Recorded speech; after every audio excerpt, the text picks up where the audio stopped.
Samantala, narito naman po ang mga balita mula sa ating mga kasamahan sa iba't ibang mga rehiyon dito sa ating bansa para sa ating regional news ngayong araw na ito. Balita mula sa lalawigan sa bawat rehiyon ng ating bayan. Dito sa Ang Pilipinas Ngayon. 2024 Katagwan Run for Life sponsors nakalikom ng mahigit 4 na milyong piso bilang suporta sa mga chronic kidney disease patients ng Mountain Province. Si Arlene Fagian sa report. Nakaurnong iti nasurok 4 milyon na piso kan in-kind donation dagiti donors kan sponsors iti naangay nga 2024 Kataguan Run for Life.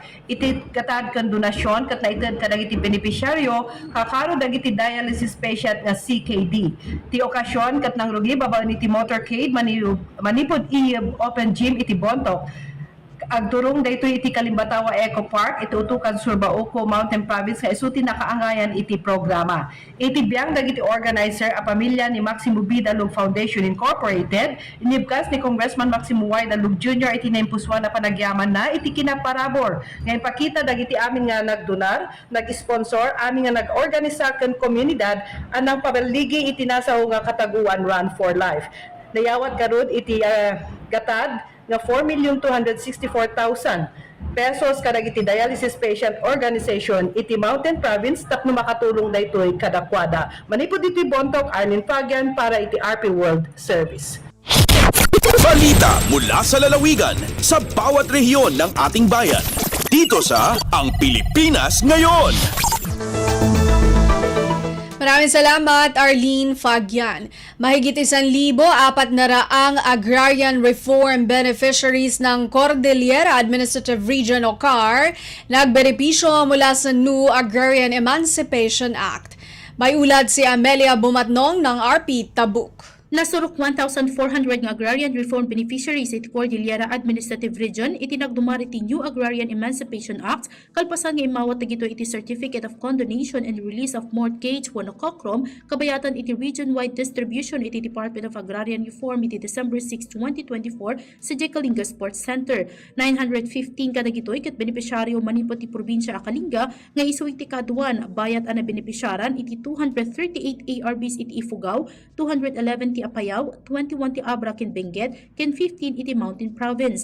Dagop ang nasurok 80 million pesos ti gatad ang nakondon uno bayadan iti gobyerno manipod iti nasurok 1,300 hectares at taltalunan dagiti ARBs iti entero a rehiyon.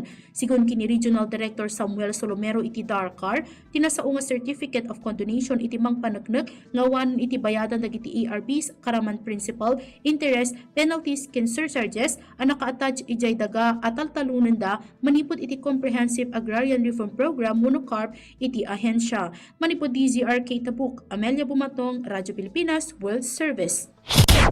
Balita mula sa lalawigan sa bawat rehiyon ng ating bayan. Dito sa Ang Pilipinas Ngayon. Maraming salamat, Amelia Bumatnong. Kahandaan sa pagtugon sa pangangailangan sa serbisyong medikal ng publiko ngayong panahon ng Kapaskuhan, tiniyak ng Region 1 Medical Center. Code White umiiral na sa mga pagamutan. Si Roel de Guzman ng RP Dagupan sa Balita. Akatariala sa Region 1 Medical Center o R1MC at Syudad de Dagupan para ad aray insidente yanayari nagawa at selebrasyon na Pasko tambalong taona. Jad programan kapihan sa DOH in palapag ng R1MC Medical Specialist 2 Dr. Dino Manzano yanan lapula ng December 9 akatakilay Code White at Intiron Hospital da. Lapud saya, amin niya resident doctors nabitan ospital tan-ari consultants dan walay loob at 24/7 niya on call. Untan tumat, akataryalay health emergency response team da yaman asikaso od saray awitan at duwaran emergency room na Region 1 Medical Center. Kaibamet ya akapreparala so are gamit ya kailangan para ad panagdinis na sugat na are biktima na paputok. Nan imbanagya taon sa Region 1 Medical Center at akapantala na 34 biktima na paputok. Manlalapod RP Dagupan, Shak Sir Roel de Guzman para Radyo Pilipinas World Service. Balita mula sa lalawigan sa bawat rehiyon ng ating bayan. Dito sa Ang Pilipinas Ngayon. Maraming salamat, Ruel de Guzman. Corn germplasm utilization through Advanced Research and Development o SEAGUARD program ng Department of Agriculture o DA, layuning tugunan ang tumataas na demand sa corn production. Ang detalye mula kay Joshua Miguel Suarez ng RP Lucena. Nilalayan ang corn germplasm utilization through Advanced Research and Development o SEAGUARD program ng Department of Agriculture na mapaunlad ang sektor ng maisan sa bansa at matugunan ang tumataas na demand sa corn production ayon kay Binibining Jane Vanessa Yamido, Farm Superintendent 2 ng Lipa Agricultural Research Experiment Station. Sa usapang agrikultura sa Radyo Pilipinas Lucena ngayong Disyembre 13, sinabi ni Yamido na hangarin din ang programa na mangolekta, magtago, magparami at magpabuti ng variety ng mais upang mapataas ang ani at kita ng mga magsasaka. Idinagdag pa ni Yamido, dinedevelop din sa ilalim ng programa ang open-pollinated varieties mula sa tradisyonal na mais na nagre-resulta naman sa mga binhi na mayroong mataas na drought tolerance at pest resistance upang masiguro ang maganda at sustainableng produksyon ng mais. Baliwanag din ni Yamido, mahalagang mapaunlad ang produksyon ng yellow corn varieties lalo na sa Calabarzon dahilan sa tumataas na demand para rito sa rehiyon. Mula RP1 Lucena, ito si Joshua Miguel Suarez para sa Radyo Pilipinas World Service. Balita mula sa lalawigan sa bawat rehiyon ng ating bayan. Dito sa Ang Pilipinas Ngayon. Maraming salamat, Joshua Miguel Suarez. Puerto Princesa Underground River o PPUR ipinagdiwang ang ika-25 taong pagkakadeklara nito bilang UNESCO World Heritage Site. Si Gudi Sarsagat ng RP Palawan sa balita. Ing silibra sa syudad ang Puerto Princesa ang ika-25 dagon ang Puerto Princesa Underground River o PPUR bilang UNESCO World Heritage Site dading bulan nga diya ang Disyembre. Ing kumpirma PPUR Paso Elizabeth Maclang nga importante para inang dimduman ang naging deklarasyon nga diya ang PPUR tinged ing papainit idiya ang katuyuan nga mas masikaso gusto ang parke para sa madarason pang mga henerasyon.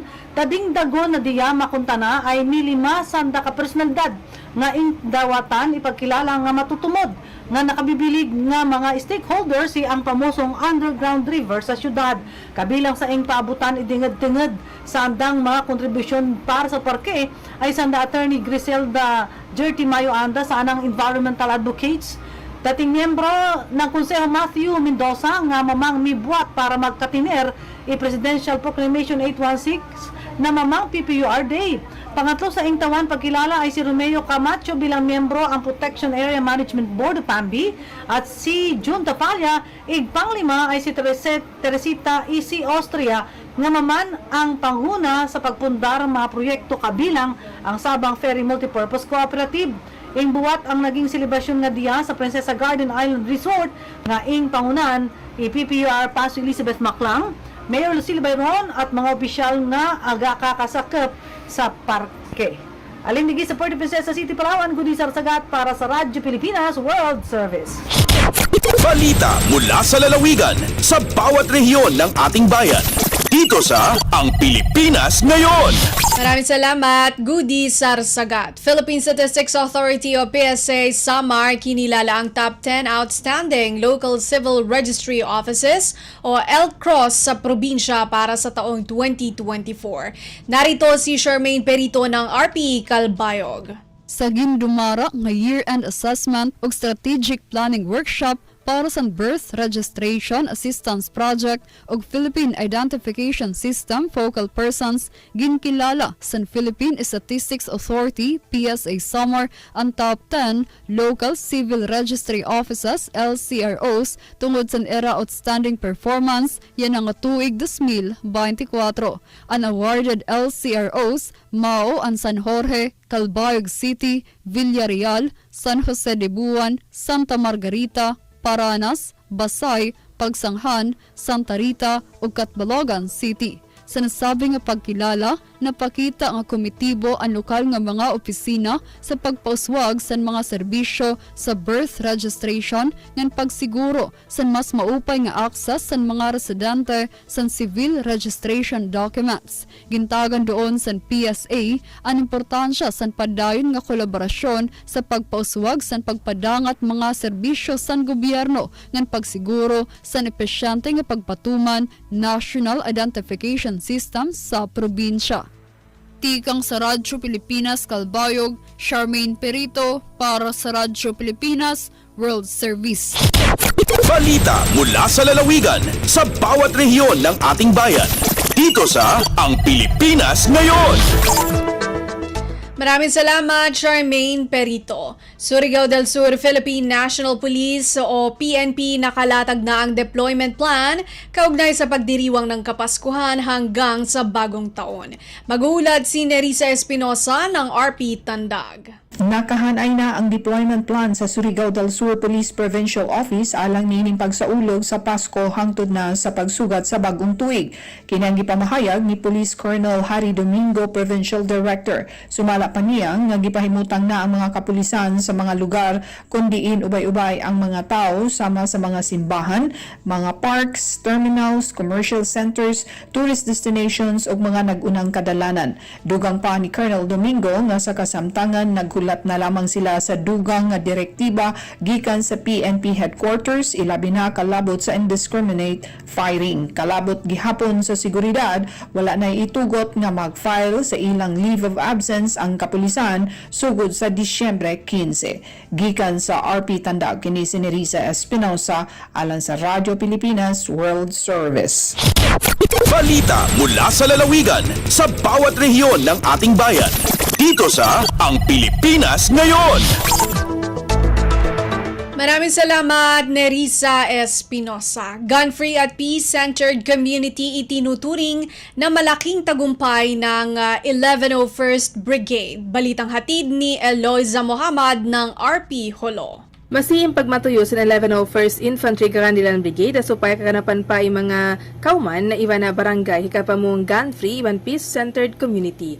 Hapag asabo sini kaunong tahon anniversary sila piagabansag sa 1101st Brigade in suno-suno mga barangay amon kaya pamong gun-free iban peace-centered community lamudun ni in barangay Longgang, Hamaymbung, iban kawahan tagdua barangay Sabhaparang amon kaya pamong gun-free. Habihaon na kaya pamong nabilang gun-free community in municipality Sinsiasi iban pandami hababaan pa isab sin 104th Battalion hain na masinila piag mamatuyuan na mauruli na pakanya barangay Haparang iban na Maybong hasupay sab hambuk-hambuk kilahon na bilang gun-free community. Dengha RP Hulo, Eloisa Muhammad para Radyo Pilipinas World Service.